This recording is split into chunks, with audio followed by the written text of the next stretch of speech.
remind us that freedom is priceless.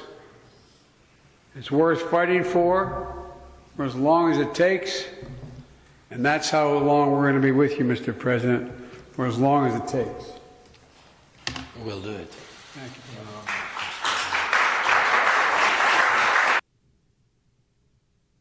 That's the President of the United States of America meeting with Joe Biden there. Joining me now, Pedro Gonzalez, senior writer of Chronicles, a magazine of American culture. Pedro, it didn't look like it was filmed in East Palestine, Ohio, but I guess it could have been.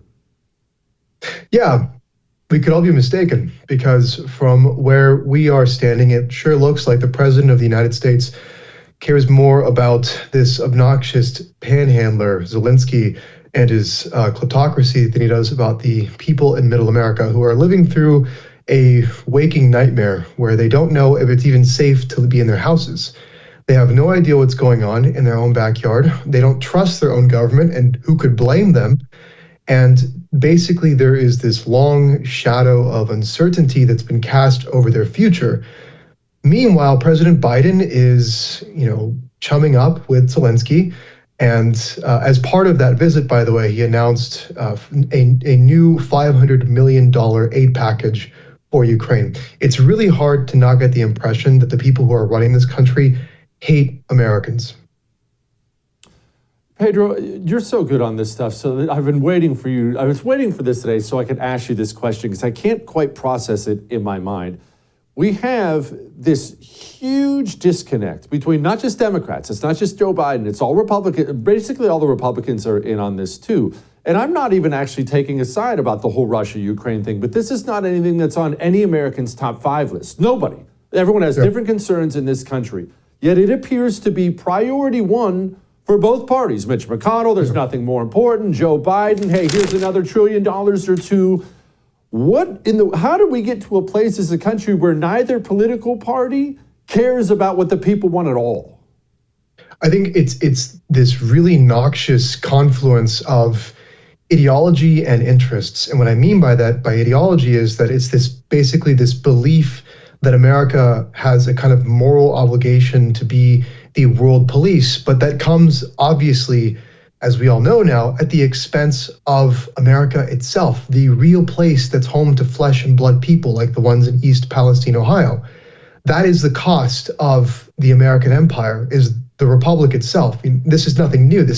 Pat Buchanan wrote a book called Republic, Not an Empire. And the title basically sums up not only this particular view, but something that we've actually known throughout history. Whenever a republic turns into an empire, the republic itself dies. And that's just the reality that we're living in. So why would anybody willingly sign on to that or facilitate that kind of a transition? Well, because obviously there's a lot of money involved.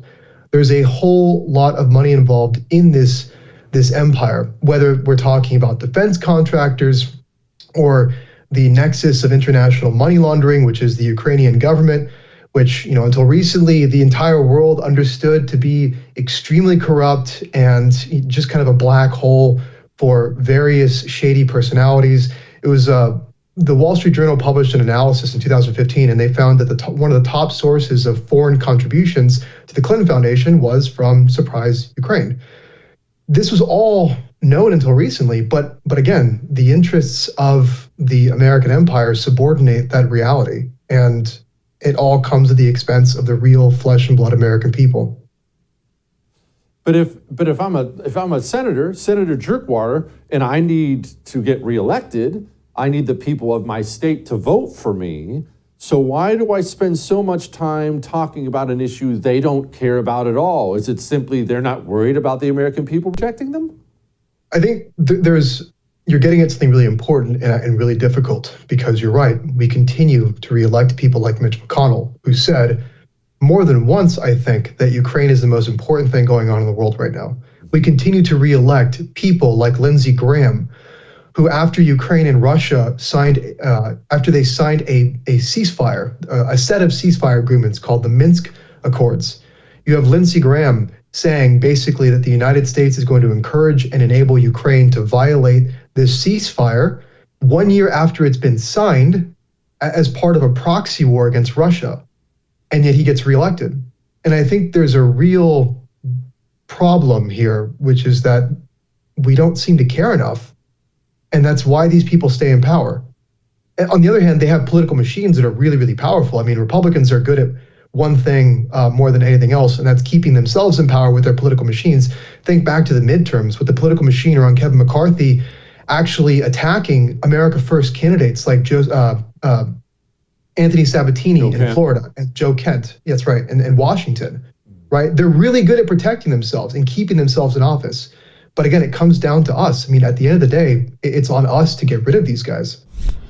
Support the First TV today and get instant access to exclusive specials like Who is Ron DeSantis, the history of FBI scandals, and America's worst presidents. Visit thefirsttv.com/support or download the First TV app to become a supporter and start watching today.